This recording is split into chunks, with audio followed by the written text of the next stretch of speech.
নমস্কার বন্ধুরা, আজকে একটুখানি আমি পনির বানাচ্ছি।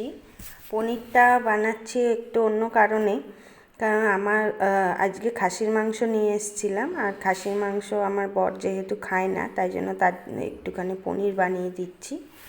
আর পনিরের মধ্যে একটু ক্যাপসিকাম, একটু পেঁয়াজ আর টমেটো দিয়ে পনিরটাকে করব। আর তেলের মধ্যে গরম মশলা ফোড়ন দিয়ে তার মধ্যে ক্যাপসিকাম আর টমেটো, পেঁয়াজ আর আদা রসুন পেস্ট এইসব দিয়ে ভালো করে নেড়ে চেড়ে তারপর ওর মধ্যে গুঁড়ো মশলাগুলো দেব।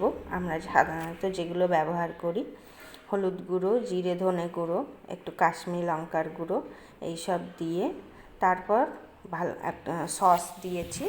তার মধ্যে আছে টমেটো সস। টমেটো সস বলতে প্লেন যে টমেটো সস সেটা দিইনি, আমি ওর মধ্যে একটু শেজওয়ান যে টমেটো সসটা আছে, শেজওয়ান সস সেইটা দিয়েছি একটু ঝাল হওয়ার জন্য।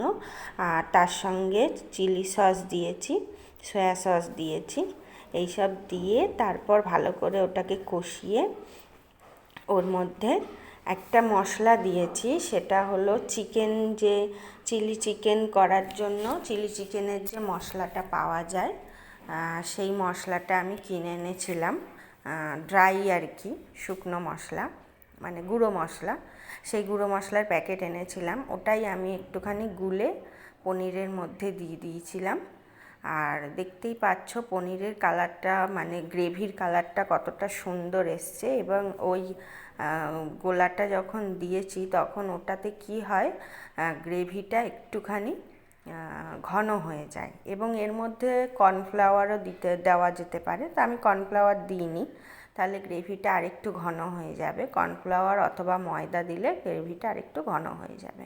তো আমি যেহেতু আজকে পোলাও রান্না করব একটুখানি, তাই জন্য আমি শুধুমাত্র পনিরটা করার জন্য আর ঘন করিনি, একটুখানি ঝোল রাখার জন্য পনিরটা দিয়ে দিয়েছি।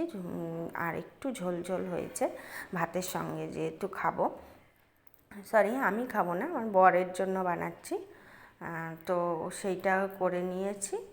করার পরে এবার সবার লাস্টে একটু কাঁচা লঙ্কা চিড়ে দিয়েছি, আর একটু গরম মশলার গুঁড়োও দিয়েছিলাম পনিরের মধ্যে। খেতে খুবই সুন্দর হয়েছিল, নুন মিষ্টি পরিমাণ মতো দিয়েছিলাম।